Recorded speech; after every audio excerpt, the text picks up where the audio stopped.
Milé děti, strýček Vojtán vám poví pohádku o Budulínkovi. Chcete? Tak poslouchejte.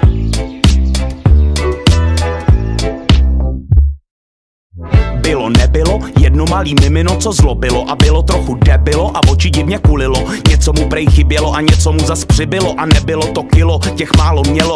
Bylo líný a říkalo, že bude, tak to rozhod fotr, budeš Budulínek, prde, Budulínej. Přísahám, slibuju vám, nehnu prdelí, nic nedodělám. Jak řek, tak udělal, flákal, živočel dál. Nikam moc nechodil, jen se válel opodál. Lhal, skrytou agresi nehrál, zvítězila jeho lenost, fotr už se bál, tak ho vzal, když spal tam, kam vítr val. Pozadu vycouval z posedu, kam neposedu dal. Malej se probral, kde to kurva jsem? Netuší, že na něj čeká galantní jelen. Dobrý den, kozy den, já jsem galantní jelen. Projedu tě pohledem, upředu tě jako len. Jsem ten, co tě vzadu tlačí. Myslíš, že to jednou stačí? Tak to ne, jelene, galantní nebo ne, takhle to nebude. Budulínek diktuje, povídám, ty dostaneš. Středověk zažiješ, ty i tvoje díra pozná. A co málo která buzná, rozvírá se jako květina v prdeli osina. Zvu tě do roka a do dne jako kozina, že udělal jsem kostru z Kevina, víc celá dědina. Tvoje šance jediná je zdrhnout, to ti povídám. A jsem malej muž s velkou duší, schovej přede mnou svoji srnu, kámo, tato tuší. Čekuj, moje uši jsou jak satelity, co tvůj signál ruší.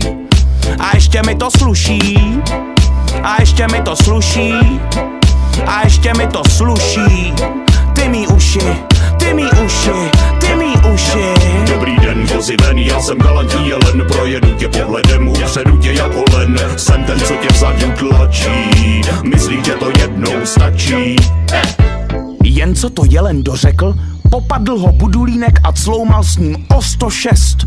Div, že z něj duši nevytřásl. Když už se zdálo, že dříve tak líný Budulínek řádění zanechá, znovu zbrunátněl a zasypal jelena nevídanou salvou nadávek. Ty kurvo, ulevil si Budulínek naposled a odhodil jelena se vší jeho galancí stranou. Dříve galantní, teď už jen starý, slabý, ubohý, bývalý deviantní Don Juan naposledy zvedl zrak. Pak už se jen pochcal, posral a hanbou nad svým zvráceným životem zdechnul. Budulínek nebyl rád, nebyl nerad, bylo mu to tak nějak fuk. Nasral si mě, ale takhle to skončit nemuselo. No což, kůži stáhnu, maso uvařím, kosti vlkům pohodím a převezmu vládu nad celým lesem. Dobrý den, já jsem ten, co na něm skapal jelen, zabil jsem ho pohledem, vzal ho peklem a pak ven. Jsem ten, co tu nyní vládne, neslyším námitky žádné. Dobrý den, já jsem ten, co na něm skapal jelen, zabil jsem ho pohledem, vzal ho peklem a pak ven. Jsem ten, co tu nyní vládne, neslyším námitky žádné. Ne! Ne!